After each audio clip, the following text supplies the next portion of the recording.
오늘 우리가 함께 볼 하나님의 말씀은 출애굽기 35장입니다. 출애굽기 35장 4절부터 9절까지의 말씀.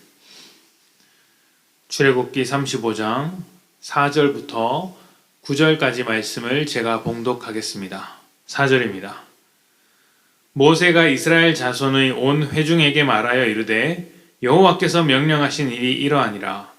이르시기를 너희의 소유 중에서 너희는 여호와께 드릴 것을 택하되 마음에 원하는 자는 누구든지 그것을 가져다가 여호와께 드릴지니 곧 금과 은과 놋과 청색, 자색, 홍색 실과 가는 배실과 염소 털과 붉은 물들인 순양의 가죽과 해달의 가죽과 조각목과 등유와 및 관유에 드는 향품과 분향할 향을 만드는 향품과 호마노며 에봇과 흉패에 물릴 보석이니라. 아멘.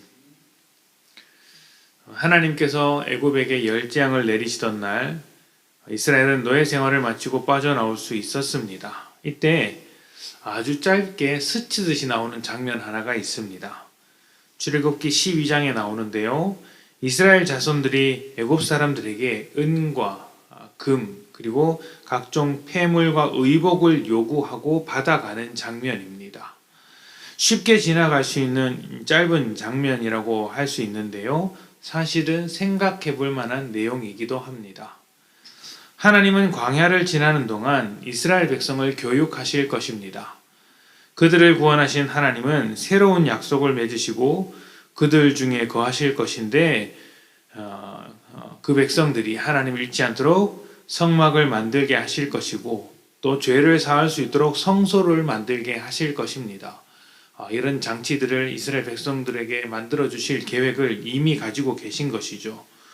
이것은 모두 이스라엘 백성들을 위하여 필요한 것들이라고 지난 설교를 통해서 강조해서 말씀드린 적이 있습니다. 그런데 이스라엘 백성들은 노예 생활을 하느라 아무것도 가지고 있지 않았습니다. 무슨 재산이 있겠습니까? 수백 년 동안 노예 생활을 했는데 은이 있겠습니까? 금이 있겠습니까? 그냥 노예로서 살아가는 것에 필요한 부분들만 갖추고 있었을 것입니다. 그렇기 때문에 애굽 상태로 그대로 나가게 된다면 빈털터리로 광야를 떠돌게 되는 것이죠.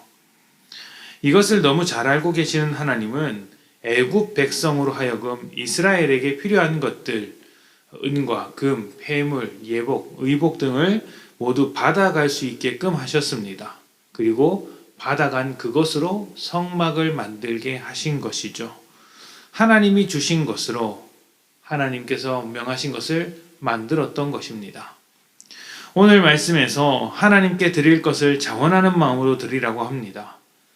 자원하는 마음이란 내 것을 드리는 마음이 아닙니다. 하나님은 우리의 쓸 것을 가져가시는 분이 아니시고 우리의 것을 빼앗는 분도 아니시죠. 우리의 쓸 것을 채워주시는 분이십니다. 그래서 그것을 받은 자들이 하나님께 감사하며 내 것의 일부를 감사하는 마음으로 자발적으로 하나님께서 기뻐하시는 일에 내놓는 것이며 엄밀하게는 내 것을 내놓는 것이 아니라 내 모든 것이 하나님의 것임을 인정하며 하나님의 것을 자원하여 내려놓는 것을 의미하는 것이죠.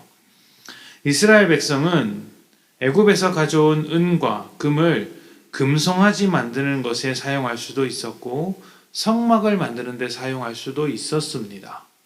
모두 자원하여 내놓았던 것입니다. 금송아지 만들 때도 자원했고 성막을 만들 때도 자원하여 내놓는 것이죠.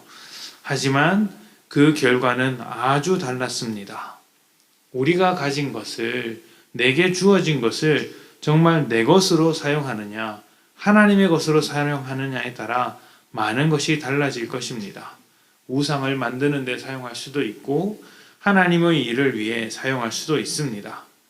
이런 말씀을 드리면 항상 덧붙이는 말이 있죠. 헌금을 많이 하라는 소리가 아닙니다.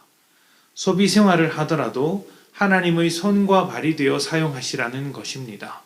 하나님의 것을 하나님의 것답게 사용하는 것, 하나님께서 사용하시는 것처럼 사용해야 한다는 것이죠.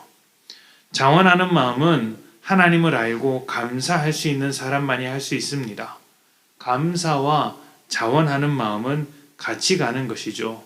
그러니 우리는 이렇게 물어볼 수 있어야 합니다. 우리는 우리가 받은 것에 대해서 감사하는 마음을 가지고 있는가? 하나님께 감사하는 마음으로 살고 있는가? 그리고 감사하는 마음을 가지고 있다면 자원하는 마음으로 그것을 사용하고 있는가? 하나님께서 모두 드려서 하나님이 사용하시는 것처럼 하나님 앞에 꺼내놓고 있는가?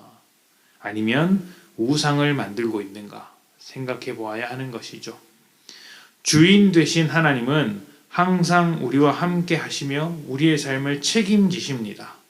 주인이 무엇을 하는 자입니까? 노예를 마음대로 부리는 자를 주인이라고 할까요? 아닙니다. 그에게 속한 자들의 삶을 책임지는 자가 주인입니다. 왕에 속한 백성을 책임지는 것이고요. 아버지는 아버지에게 속한 자녀들을 또 가정을 책임지는 법이죠. 목자는 목자에게 속한 양을 책임지는 것입니다. 하나님의 손 아래 살아가는 우리는 하나님께서 책임지십니다. 왜냐하면 하나님께서 우리의 주인이시자 왕이시며 아버지시고 목자이시기 때문입니다.